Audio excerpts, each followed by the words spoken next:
जी। बिस्मिल्लाहिर्रहमानिर्रहीम। अस्सलामुअलैकुम नाज़रीन, मैं हूँ राणा खालिद कमर। आप देख रहे हैं ख़बर के पीछे।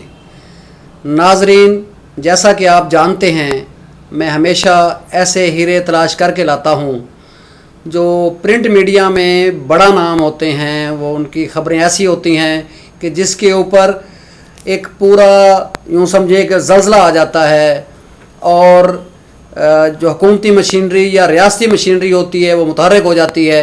कोई एक ऐसी ख़बर, कोई ऐसी ख़बर वो ब्रेक करते हैं कि उसके पीछे सारे लोग पीछे उसके लग जाते हैं, उसको फॉलो अप देते हैं, बाकी रिपोर्टर्स भी उसको फॉलो करते हैं।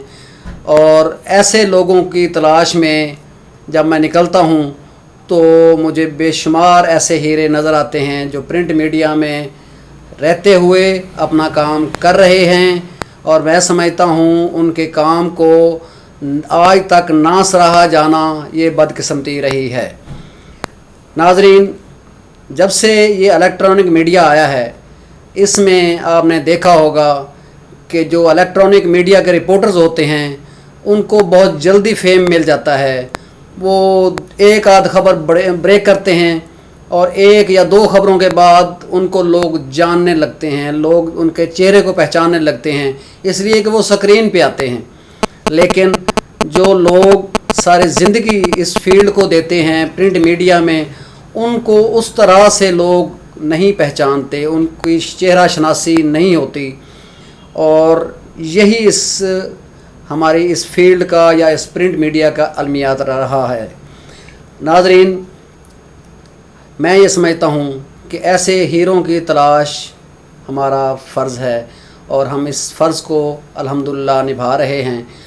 आज मैं एक ऐसे बंदे को लेके आ रहा हूँ जो प्रिंट मीडिया से ताल्लुक़ तो रखता है, वो उस तरह से मैं समझता हूँ ऐसी ऐसी ख़बरें इनके पास होती हैं बतौर सहाफ़ी, लेकिन इनसे ज़्यादा जो मैं समझता हूँ जो इनका काम है वो ख़बरें ब्रेक करने से ज़्यादा उन ख़बरों को फॉलो अप देना है। मैं समझता हूँ कि ये ऐसा काम है जो रिपोर्टर बहुत कम करते हैं, प्रिंट मीडिया भी बहुत कम करते हैं, लेकिन ये ऐसी शख्सियत हैं जो सिर्फ़ ख़बरें ब्रेक नहीं करती, बल्कि मैं समझता हूँ कि जिस तरह से ये फॉलो अप देते हैं वो इनकी खूबसूरती है और बाकियों से इनको मुमताज़ करती है।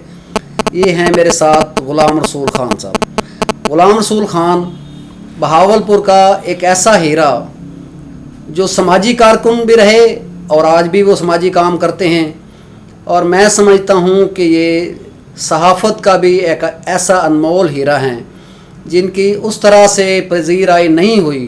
हालांकि ये कौमी ख़जाने में लूटी हुई करोड़ों अरबों की दौलत रज़ाकाराना तौर पर अपनी जान पे खेल के ये जमा करवा चुके हैं। आज हम सिर्फ़ ग़ुलाम रसूल ख़ान से वो बातें पूछेंगे जो आज तक इग्नोर होती रही हैं, लोग उस तरह से इनको नहीं पूछ सके या फॉलो अप दे सके। तो नाज़रीन, मैं मिलवाता हूँ आपको ग़ुलाम रसूल ख़ान से। ग़ुलाम रसूल ख़ान साहब, अस्सलाम वालेकुम। वालेकुम अस्सलाम जनाब राना साहब, बहुत मेहरबानी है आपकी। खान साहब, मुझे थोड़ा सा बताएं कि आप जान पे खेल के किस तरह से ये स्कैंडल्स जो हैं वो सामने लेके आते हैं और ऐसे ऐसी बलाओं को हाथ डालते हैं, ऐसे ऐसे डकैतों को हाथ डालते हैं कि आपकी जान भी बाज़ औक़ात जो है वो दाव पे लग जाती है, और आप वो रिवायती सहाफ़त भी नहीं करते जिस तरह से कि मैंने ख़बर ब्रेक की और मेरा काम ख़त्म हो गया, या एक आध मैंने फॉलो अप दिया और उसके बाद मैं अपना अगले काम में लग गया। आप तो बाकायदा उसको फॉलो करते हैं और उसको बिल्कुल अंजाम तक पहुंचाते हैं। ये मुझे इसकी ज़रा साइंस बताएं। हमने जो रिकवरियाँ कराई हैं, जो मैं चंद एक बताऊंगा चूँकि आपका भी बड़ा वक्त कीमती है। हमने सर्किट हाउस की बैक साइड पर 128 कनाल 6 मरले सरकारी ज़मीन है, जिसे साबिक रुकन कौमी असम्बली फ़ारूक अनवर अब्बासी वगैरह ने अपनी वालदा के नाम पर और चौधरी बिरादरान जो हैं उनकी एक अजीज़ा है उसके नाम पर उन्होंने सरकार चौधरी बिरादरान, ये चौधरी परवेज़ लाई इनके ख़ानदान की वो खातून है, ठीक है, उस खातून के नाम पर 28 कनाल 6 मरले और 100 कनाल फ़ारूक अनवर अब्बासी ने अपनी वालदा के नाम कराया। और वो इस तरह जाली दस्तावेज़ात तैयार की गई, जाली इंतकालात तैयार किए गए, मुहाफ़िज़ खाने में वो सारे जाली डॉक्यूमेंट्स रखवाए गए। बाद में उनकी सर्टिफाइड कॉपियाँ लेकर फिर उन्होंने अपना क्लेम उसको क्लेम ये कब की बात है, ये किस दौर की बात है? ये है जब फारूक अनवर अब्बासी जो है यहाँ पर MNA होता था, और ये उस दौर की बात है। और उस दौर की इंतज़ामिया, और वो नवाज़ शरीफ का पगड़ी पलट भाई भी था। और उस दौर में मैंने इस केस की 20 साल पैरवी की। अच्छा। और 20 साल पैरवी करने के बाद ये रकबा अब हुकूमत पंजाब की मलकियत हो चुका है। ये कितने की टोटल, ये कितने का था, ये फ्रॉड था या ये तकरीबन जो है 5 अरब रुपए से ज़ायद की मालियत की रकबा है। अच्छा। और दुबई महल से मुलक्का है। ठीक है। और उससे आगे जो है वो नूर महल और कीमती तरीन अराजी है बहावलपुर का दिल ऐसे कह सकते हैं, सर्किट हाउस के बिल्कुल बैक साइड में। बिल्कुल सर्किट हाउस की बैक साइड हो जाती है। दुबई महल और नूर महल के संगम में वाक़ है। और इस पर जो है एक शादी हाल भी बना हुआ है। वो एक यहाँ पीपल्स पार्टी के साबिक टिकट होल्डर हैं सफदर शहबाज, उन्होंने शादी हाल भी बनाया हुआ है। और ये उसी प्रॉपर्टी पर है। लेकिन बदकिस्मती ये है कि हम बीइंग ए जर्नलिस्ट, एक मुहिब वतन शहरी के, हम एक करप्शन बेनकाब करते हैं, उनके खिलाफ अमली जदोजहद करते हैं, इंतकालात लैंड माफिया से मंसूब करा के हुकूमत पंजाब के नाम करवाते हैं। लेकिन हुकूमत पंजाब चूँकि बड़े लोगों पर की हुकूमत है, उसमें वैसे ही लोग हैं जो कब्ज़ा ग्रुप के लोग हैं, उनको हिमायत हासिल होती है। जो भी हुकूमत आई कहीं ना कहीं उनको सरपरस्ती कहीं ना कहीं से मिल जाती है। अगर कोई गरीबों की कच्ची आबादी होती तो 1 मिनट में तहस नहस कर देते। चूँकि वहाँ बड़े लोगों के महलात मौके में बने हुए हैं, तो इसलिए जो है उसको अभी तक कुछ नहीं कहा गया। अच्छा, इसके अलावा तकबीर शॉपिंग सेंटर अलमायदा है, हाई कोर्ट की इमारत के बिल्कुल सामने। बहावलपुर का दिल है, ये चौक फौरे पे। अच्छा। वो 3 अरब रुपए की प्रॉपर्टी है। और ये अपना गवर्नमेंट शेड्यूल के मुताबिक, वैसे वो जो है 10 से 15 रुपए की सरकारी अराजी है। अच्छा, मार्केट रेट के मुताबिक अगर जाए, हाँ 10-15 रुपए की मिल के उसको, वो रकबा भी मैंने कानूनी चाराजोई से हुकूमत पंजाब के नाम करवा दिया है। अच्छा। लेकिन अभी तक वो रकबा ये लोग जो है वागुजार नहीं करा सके। उन्होंने इसको अभी तक कब्जा नहीं ले सके। पंजाब लंगर आन करने के लिए उन्होंने सिविल कोर्ट्स में दावे किए हुए हैं, स्टे लिए हैं। वहाँ पर हुकूमत की तरफ से कोई मुस्बत पैरवी नहीं होती। सब लोग मिले हुए हैं। कभी वो हाई कोर्ट में आ जाते हैं, हाई कोर्ट से उनकी रिटों का फैसला कराते हैं, वो मजीद रिटें कर देते हैं। सिविल कोर्ट में जो है वो अभी जो है साल खान साहब, ये सारा जो आप करते हैं इसमें बहुत अखराजात भी होते हैं। और ज़ाहिर बात है, मैं ज़ाती तौर पर आपको जानता हूँ, आप मेरी तरह बिल्कुल गरीब आदमी हैं, को बहुत ज़्यादा इतना आपका वो सरमायादार नहीं है। तो ये सारा मतलब जो जज्बा है, और जज्बे में ये रंग कैसे भरते हैं, किस तरह से ये करते हैं? वकीलों की फीसें भी देते हैं और अखराजात भी होते हैं और अपनी जान पे भी खेलते हैं। जो आपने दो तीन जो बड़े नाम बताए हैं, तो ये तो मतलब ऐसे लोगों से आपने टक्कर ली हुई है। सर बात ये है कि जहाँ तक अखराजात का ताल्लुक है, तो मेरा अपना कारोबार भी है। वो मेरा कारोबार इसी जो है मुहब्बे वतन की जो जज्बा है, इस कारोबार में, इसी लिटिगेशन में, वो सारा मेरा कारोबार भी मुतासर हुआ। मेरी एक टीम है, मेरे कुछ दोस्त हैं जो मुखैर हजरात हैं, वो हमारी हेल्प कर देते हैं। उसके अलावा जहाँ तक वकला साहिबान का पैनल है, तो वो जो है वकला साहिबान मुझसे कोई फ़ीस नहीं लेते। चलिए, वो हुब्बुल वतनी के जज्बे के तहत वो पेश होते हैं।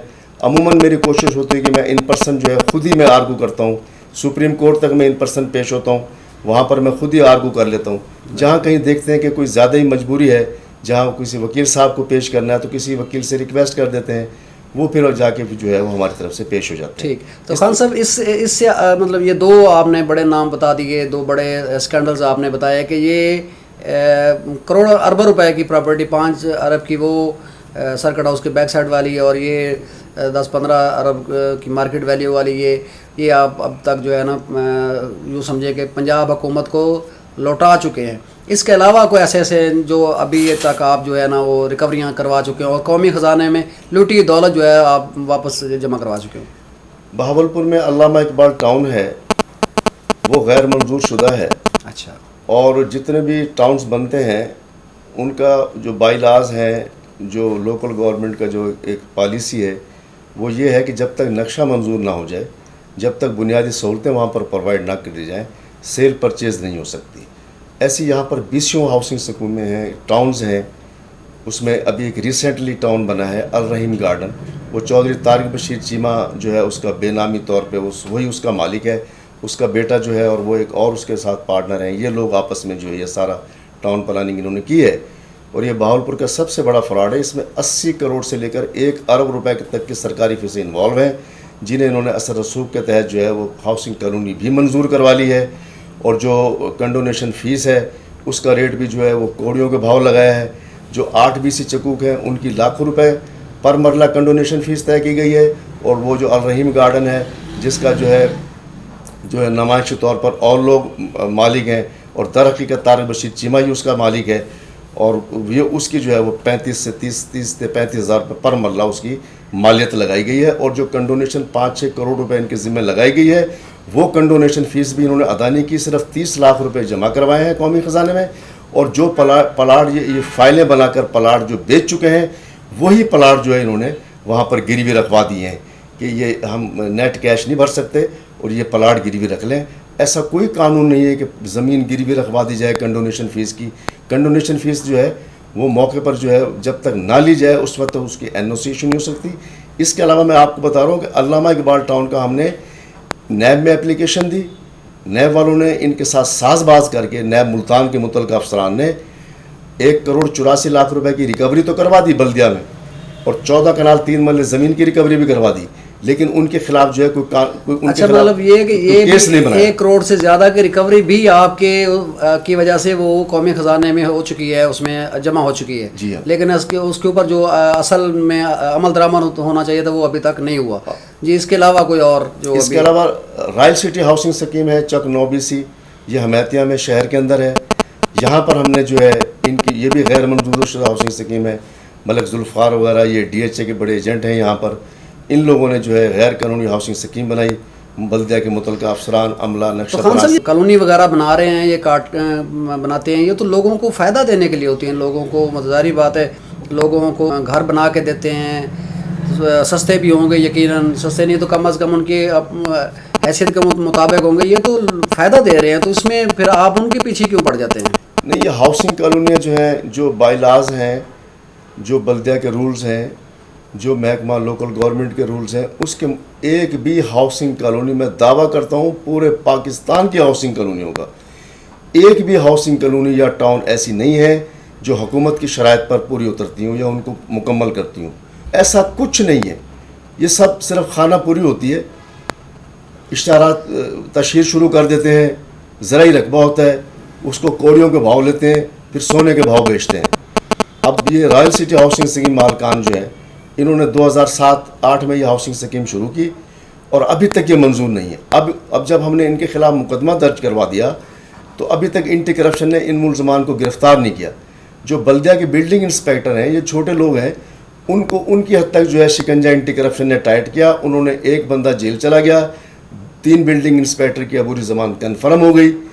और जो असल मुफाद जिन्होंने हासिल किया, बिल्डर्स हैं, मलिक जुल्फ़कार है, उसके साथ जो है हाजी अफजल है, चौधरी मुख्तियार है, ये 3 बिल्डर्स हैं, प्राइवेट लोग हैं जिन्होंने माली फ़ायदा उठाया करोड़ रुपए का। इनके ज़िम्मे करोड़ रुपए कंडोनेशन फ़ीस भी रिकवरी बकाया है। अब इन्होंने जो है सिर्फ जो है अब तक इन्होंने 36 लाख रुपए तकरीबन जमा करवाए हैं। और इब्तदाई तौर पर सिर्फ इन्होंने 9 कनाल ज़मीन जो है बाग सरकार बल्दिया को मकफूल इंतकाल कराए थे मुफाद आमा के। अब हमने जब FIR करा दी, जब जुडिशल एक्शन हो गया एंटी करप्शन की तरफ से, तो उसके बाद जो है वो तकरीबन 43 कनाल ज़मीन की दोबारा रिकवरी हुई है। और अभी जो है 1 करोड़ रुपए जो है कन्वर्शन फ़ीस तकरीबन 1 करोड़ 6 लाख अभी इन लोगों के ज़िम्मे वाजिबुल अदा है। आपने कुछ ऐसे मुलाजमीन जो हैं, वो करप्ट जो मुलाजमीन हैं जिनके साथ ये मिल के सारे मामलात होते हैं, वो कितने ऐसे लोग हैं जिनके खिलाफ अभी तक जो है ना आपकी वजह से वो कार्रवाई हो चुकी, या वो नौकरियों से हाथ धो बैठे, या मतलब वो कोई ऐसा मतलब मुअत्तल हुए, या वो अपनी डिसीट हुए, इस तरह के उनके हवाले से भी थोड़ा सा बताएं। हमने एक नैब में केस भिजवाया था महकमा पब्लिक हेल्थ इंजीनियरिंग का। उसमें बहावलपुर में जो तरक्याती काम थे उस हवाले से 10 करोड़ रुपए करप्शन हुई थी। नैब ने वो मैटर टेकअप किया। उसमें जो है एक्शन SC लेवल के लोग जो हैं, SDO लेवल के लोग, उनको जबरी रिटायर किया गया। कुछ लोगों ने बारगेनिंग के तौर पर जो है 2 करोड़ से ज़्यादा रिकवरी दी। कुछ लोग जो है वो नैब के साथ मिली भगत करके वो लोग क्लीन चिट ले गए। ये कितने तकरीबन कितने लोग उसमें उस केस में जो है वो उनके खिलाफ एक्शन हो चुका, 2 4 5? उसमें तकरीबन 15-20 तो सरकारी मुलाजिम थे, और उसके अंदर जो बाकी जो ठेकेदार थे वो दर्जनों की तादाद में ठेकेदार थे। नैब ने क्या काम किया, टेक्निकली तौर पे मुझे आउट किया। मैंने हाई कोर्ट तक से इसकी पैरवी की, मैं ही इसका कंप्लेनेंट था सैयद तहसीन रज़ा के खिलाफ, लेकिन इसके बावजूद मुझे ना तो आपको रिवार्ड वगैरह कुछ नहीं मिला, जैसे जो जी हाँ, नैब का कानून है उसके रिवार्ड तो दूर की बात है। नैब वालों ने जो रेफरेंस दायर किया उसमें ना तो मुझे बतौर गवाह बुलवाया, ना मुझे बतौर कंप्लेनेंट बुलाया, सिर्फ कमीशन खाने के लिए। जो नैब का एक असूल है कि जो सोर्स होता है, जो ये करप्शन डिस्क्लोज बताते हैं, कंप्लेनेंट है, रिकवरी की सूरत में उसे मिलना चाहिए। नैब आपका जो कमीशन है वो भी नैब खा गया। नैब जो है हमारा जितनी रिकवरियाँ होती हैं हमें तो ये कहा जाता है कि जी हमें तो ये कहा जाता है कि जी आप आए, मतलब हमें से मतलब इस कौम को पूरी को ये कहा जाता है, उनके जो इश्तिहार चलते हैं, जो उनके कैंपेन वगैरह आती है, जब चेयरमैन नैब या डीजी नैब जो है वो कहीं खिताब भी करते हैं तो लोगों को इनकरेज करते हैं कि जी आएँ, हमें बताएं कि कहाँ कहाँ लूट मार हो रही है, आएँ और इसमें से इतना जो है वो आपको हम जो है ना वो देंगे, परसेंटेज दे देंगे या आपको रिवार्ड की सूरत में इतना देंगे। तो आपको तो आउट कर देंगे। आप क्या कह रहे हैं? आप यही कह रहे हैं साहब? मैं आपको जो बात कर रहा हूँ, मैं वो रिकॉर्ड की बात कर रहा हूँ, ये डॉक्यूमेंट्री एविडेंस की बात कर रहा हूँ कि मैंने ये 10 करोड़ का जो फ्रॉड था पब्लिक हेल्थ इंजीनियरिंग का, ये मैंने हाई कोर्ट तक मैंने रुजू किया। पहले ये मैटर एंटी करप्शन में था, एंटी करप्शन से फिर ये मैटर नैब में चला गया। नैब वालों अफसरान से जो है मेरी तलब कलामी भी हुई, और ये मुझे उन्होंने थ्रेट भी किया, लेकिन मैंने उसके बावजूद जो है इस मैटर को हाईलाइट किया। मतलब नैब ने आपके साथ फ्रॉड कर लिया? नैब ने मेरे साथ ये फ्रॉड किया कि जो मेरा अवार्ड बनता था उस अवार्ड को खुद खा गए। जिन मुल्ज़मान को उन्होंने छोड़ना था उनसे भी सौदेबाजी की, और उनमें ठेकेदार भी शामिल थे, उसमें कुछ अफसरान भी शामिल थे। सिर्फ ये कि जो 10% जो कमीशन मिलता है, जो अवार्ड मिलता है रिकवरी का, उस अवार्ड को खाने के लिए नैब ये करते हैं कि वहाँ पर कंप्लेंट की बजाय वहाँ पर वो लिखते हैं कि सोर्स रिपोर्ट, वो जो रेफरेंस भेजते हैं। अभी मैंने रिसेंटली मैंने एक और बहुत बड़ा भावलपुर की सबसे बड़ा फ्रॉड है, 14,400 कनाल रकबा है, वो शहबाज शरीफ, राना सनाउल्ला, मियाँ बलीगुर रहमान, चौधरी उमर महमूद एडवोकेट, और नईम अख्तर वगैरह, ये साबिक MD चोलिस्तान, और बहुत से लोग हैं, तकरीबन इसमें दर्जनों लोग हैं। वो मैंने एक रेफरेंस नैब को भेजा हुआ है, उसका कंप्लेंट भी मैं हूँ। और वो जो है वो आखिरी दिनों में ये पता चला था कि शहबाज शरीफ से सवालनामा उनको भिजवाया गया था, कि वो सवालनामा जो है तहरीरी तौर पे गया था। बाकी तकरीबन तमाम लोग जो हैं वो शामिल तफ्तीश हो चुके हैं। नैब मुल्तान में ये केस है, तो मुझे तो अभी यही अंदेशा है। अब नहीं, आपको इस बारे में पता नहीं, आपको बुलाया भी नहीं गया, सुना भी नहीं गया इस हवाले से? मैं 2-3 मरतबा मुझे बुलाया है नैब मुल्तान में, मैं अपना बयान भी दे आया हूँ, अपना इब्तदाई उस इंक्वायरी में भी दे आया हूँ, बाद में जब रेगुलर हुई है फिर भी मैं दे आया हूँ। और जब भी मुझे कॉल करते हैं, मैं कोई बात जो उन्हें बताना चाहता हूँ, मैं वहाँ पे कोई नई फर्दर जो प्रोग्रेस होती है वो भी मैं बताता हूँ। लेकिन अभी तक जो है ये इतना फिट केस है शहबाज शरीफ के ख़िलाफ़, इसको जो है नैब वाले जो है वो इसको इजी लेके बैठ रहे, कोई मसला ही नहीं है। जितने केसेस नैब बना रही है, अपोजिशन का है कि जी वो ये फ्रॉड है, मैं कहता हूँ इस केस को आप टेकअप करें। 14,400 कनाल लाल स्वारा मुतासरीन स्कीम का जाली फर्जी मुतासरीन, ये फिट केस है, डॉक्यूमेंट्री एविडेंस है। ना वो मुतासरीन थे, ना उनका कोई, ना गवर्नमेंट ने उनको बेदखल किया नेशनल पार्क बनाते वक्त, ये सारा टोटल एक फ्रॉड है। खान साहब, जब हम ये सुनते हैं कि जी नून लीग की क़यादत के ख़िलाफ़ या शहबाज शरीफ या हमजा शहबाज वगैरह के ख़िलाफ़, तो नैब बहुत ज़्यादा एक्टिव है, और आप ये कह रहे हैं कि आपने एक ऐसा केस दिया है जो 100% उनके गले में फंदा साबित हो सकता है, तो उसमें नैब इंटरेस्ट नहीं ले रहा, मतलब उसको उस तरह से टेकअप भी नहीं कर रहा, उस तरह से उसको इन्वेस्टिगेट भी नहीं कर रहा। मैंने PTI के जितने मिनिस्टर हैं वफाकी, जिनके मेरे पास व्हाट्सएप नंबर थे, मैंने वो नोटिस जो शहबाज शरीफ को नैब की तरफ से गया, और उसमें कुछ मारूजात कि नैब जो है इसको सही तरीके से नहीं ले रहा, और ये फिट केस है, और इसको जो है नैब को जो है इस मामले में नैब से बात की जाए, चेयरमैन नैब से, मुतलका अथॉरिटी से, कि इसको जो है सही तरीके से इसको जो है इस केस को इसका रेफरेंस दायर करें, और शहबाज शरीफ वगैरह को गिरफ्तार करवाया जाए, बलीगुर रहमान को, राना सनाउल्लाह को, इन्होंने जो है शहबाज शरीफ वगैरह ने बलीग रहमान के साथ मिलकर और लैंड माफिया के साथ मिलकर समरी मंजूर की, जिसका वज़ीर आला को अख्तियार नहीं था। ये सुप्रीम कोर्ट की भी बेशुमार केस लाए हैं और ये एक जो है ये तयशुदा असूल है कि कोई भी अथॉरिटी, कोई भी अफसर, कोई वज़ीर आला, वज़ीर आज़म सरकारी ज़मीन किसी को ये थाली में रखकर पेश नहीं कर सकते। तो ये फिट केस है शहबाज शरीफ के ख़िलाफ़ और उसकी टीम के ख़िलाफ़, उस पर कोई तवज्जो नहीं है। और सबसे बड़ी बदकिस्मती ये है कि पीटीआई के लोग जो हैं वो ये कहते हैं कि नैब, एंटी करप्शन, FIA सारा मुखालफिन के ख़िलाफ़ ये करें कार्रवाई और उनको तौफीक नहीं होती। और बदकिस्मती ये है कि मुझ पर, मेरे भाई बेटों पर 4 780 के मुकदमे हुए, मुझे नज़रबंद किया गया। और आज जिस बंदे ने मुझे नज़रबंद किया वो आप director general immigration and passport लगा दे गया डॉक्टर नईम रऊफ को, जिसके खिलाफ 25/14 मुकदमा है, जिसने अपनी बीवी को कमारी शो करके जायदादें खरीदी, अपने साले के नाम पर उसने प्रोजेक्ट बनाए। वो आज आप जो है पहले उसको जो है उसके खिलाफ इंटीग्रेशन मुकदमा ड्रॉप कर दिया। इसी दौर की बात कर रहे हैं आप? मैं इस दौर की बात कर रहा हूं, दिल्ली सरकार की बात कर रहे हैं, सरकार की बात कर रहा हूं। तो रियासत मदीना बनाने जनाब, रियासत मदीना क्या है? कह रहे हैं अभी उनके ऊपर एक इल्जाम लगा साहब, रियासत मदीना तो बहुत दूर की बात है। ये इनको तो रियासत मदीना का लफ्ज भी इनके मुंह से जेब नहीं देता। कोई मौजूदा हुकूमत का कोई बंदे भी हैं जो जिनके खिलाफ कोई इस तरह के कोई चीज़ें हों, जो करप्शन वगैरह के सबूत वगैरह जो आपने कहीं दिए हों या ऐसी खबर ब्रेक की हो जिसके ऊपर नैब ने या किसी इदारे ने एक्शन लिया हो?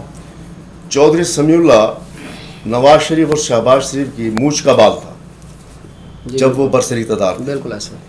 ये ऐसा आदमी है कि एक वक्त था जब एयरपोर्ट पे इसने अपनी जेब से रुमाल निकाला और नवाज शरीफ के जूते साफ किए। ये बात रिकॉर्ड पे।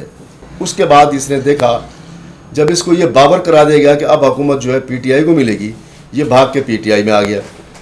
जब ये नून लीग में था तो ये चेयरमैन बहावलपुर वेस्ट मैनेजमेंट था। जी जी बिल्कुल ऐसा। इसके खिलाफ एंटी करप्शन में साबिक डीजी मुजफ्फर रांझा, जिसको करप्शन की बुनियाद पर एंटी करप्शन से निकाला गया, उस दौर में मैंने उसको लिखा, उसने हमारी कंप्लेंट भेज दी। बहावलपुर वेस्ट मैनेजमेंट की बहावलपुर में डायरेक्टर था इमरान अब्बासी, वो उससे बड़ा करप्ट था। ठीक है। आज अब बदकिस्मती ये कि पीटीआई के दौर में वो आजकल डायरेक्टर फैसलाबाद लगा हुआ है जी जी। और उसको पीटीआई के दौर में मजीद तरक्की दे दी गई है, जिसके खिलाफ इलाका मजिस्ट्रेट बहावलपुर ने इस तक प्राइवेट कंप्लेंटों में उसके खिलाफ लिख के भेज दिया है कि इसमें ये मुलविस है, करप्शन में मुलविस है। और उसको जो है इन्होंने तहरीक इंसाफ के दौर में तरक्की दे दी गई। वो शख्स जब नून लीग के दौर में यहाँ था तो उसने समीउल्लाह चौधरी को क्लीन चिट दी। बहावलपुर वेस्ट मैनेजमेंट में 1 अरब रुपए से ज़ायद करप्शन है। समीउल्लाह चौधरी ने बहैसियत chairman Bahawalpur waste management MD Naeem Akhtar को की तनख्वाहें नाजायज़ तौर पर बढ़ाई, आज़म कांजू सेक्रेटरी की तनख्वाहें नाजायज़ तौर पर बढ़ाई और लाखों में इजाफा कर दिया गया। जबकि जब कोई गवर्नमेंट मुलाजिम डेपुटेशन पर या लियन पे किसी और इदारे में आता है तो उसको सिर्फ अलाउंस मिलता है, वो एक वाजबी सा होता है, हज़ारों में होता है, 10,000 15,000, इससे ज़्यादा नहीं होता। इन्होंने क्या किया है कि उसको पिछले 3 साल से जब वो इसमें बहावलपुर वेस्ट मैनेजमेंट में उसकी पोस्टिंग हुई, पिछले 3 साल से उसको जो है वो वाजबात भी दे दिए, आज़म कांजू सेक्रेटरी उसको भी दे दिए। और उसकी वजह क्या थी? उसकी वजह ये थी कि ये सारे अपना करप्शन में हिस्सेदार थे और बहुत से मामलात हैं, परचेज़ है, गाड़ियों की परचेज़ है, ठेके हैं और 20 मद्दात हैं बहावलपुर वेस्ट मैनेजमेंट की। ये केस हमने भेजा तो अपना नून लीग के दौर में एंटी करप्शन ने क्लीन चिट दे दी। जो इसमें एक और कंप्लेनेंट था फ़हीम इकबाल बलोच, उसको जो है आबिद वड़ाई साबिक असिस्टेंट डायरेक्टर जो आजकल DSP है, वो इधर केरोड़ पक्का लगा हुआ है, उसने उसको मारा और मार पीट के उसके खिलाफ थाना कैंट में मुकदमा दर्ज करवाया। और जब इस समीउल्लाह खिलाफ पैरवी से वो मुनहरफ हो गया, फिर इलाका मजिस्ट्रेट साहब की अदालत में आबिद वड़ैच और उसके जो सरकारी गवाह थे उन्होंने राजीनामा किया और ये बयानात दिए। और ये रिकॉर्ड की बात कर रहा हूँ। फिर मैंने ये केस जो है अब फिर मुझ पर, मेरे भाई बेटों पर 780 के 2 मुकदमे दर्ज करवाए गए। Shahbaz Sharif, Rana Sanaullah director general anti corruption Punjab और आरिफ नवाज था साबिक IG पंजाब। इन लोगों ने जो है उस वक्त के DIG DPO बहावलपुर से मिलकर और director anti corruption Bahawalpur Imran Raza Abbasi, और इन लोगों की वीडियो पकड़ी गई हैं कोई चेक एंड बैलेंस नहीं है। ये मुल्क जो है ऐसे है जैसे कि लावारसों का मुल्क होता है। इतना लावारसों का मुल्क नहीं है खान साहब, मैं समझता हूँ ऐसी बात भी नहीं है। अब देखें ना, अब रियासत मदीना के दौर में एक स्कैंडल आया हमारे उस वक्त के वज़ीर खुराक समीउल्लाह चौधरी के खिलाफ, तो उसके ऊपर एक्शन लिया इमरान खान साहब ने, उसने वज़ीर आज़म ने एक्शन लिया, सीएम ने उसको बुला के वजारत से इस्तीफ़ा लिया। तो मैं समझता हूँ इस कुछ ना कुछ तो अमल जारी है ना, एहतसाब का अमल। नहीं, मैं ये कोई एहसाब नहीं है, ये सब टोपी ड्रामा है, कुछ नहीं है। देखिए मेरी बात सुने, अभी तक समीउल्लाह के पास वही गार्ड है सरकारी, अभी तक उसको वही प्रोटोकॉल है, वही गाड़ी है जो मिनिस्टर की उसके पास थी। वही उसके अलग कैसे हो सकता है कि आप वज़ीर को राणा वज़ारत से हटा दिया गया है? और ये राणा साहब आप कंफर्म कर सकते हैं क्या उसके पास वो सरकारी गाड़ी नहीं है? क्या उसके पास वो पुलिस के गार्ड नहीं है? आप कह रहे हैं मिनिस्टर क्या उसको वही मिनिस्टर का प्रोटोकॉल नहीं है? अगर उसके पास उसके साथ वो मोबाइल नहीं चलती तो इसका क्या मतलब है? पुलिस मोबाइल, बाकी पूरा प्रोटोकॉल उसके पास है। इमरान खान ने उसका कुछ नहीं बिगाड़ना, ना वो बिगाड़ेगा। समीउल्लाह चौधरी के खिलाफ मैंने नैब में रेफरेंस भेजा, उसका क्या अंजाम हुआ? उसका अंजाम ये हुआ कि मैं चेयरमैन नैब का एहतराम करता हूँ, मैं डिप्टी चेयरमैन नैब का भी बहुत एहतराम करता हूँ, ठीक है।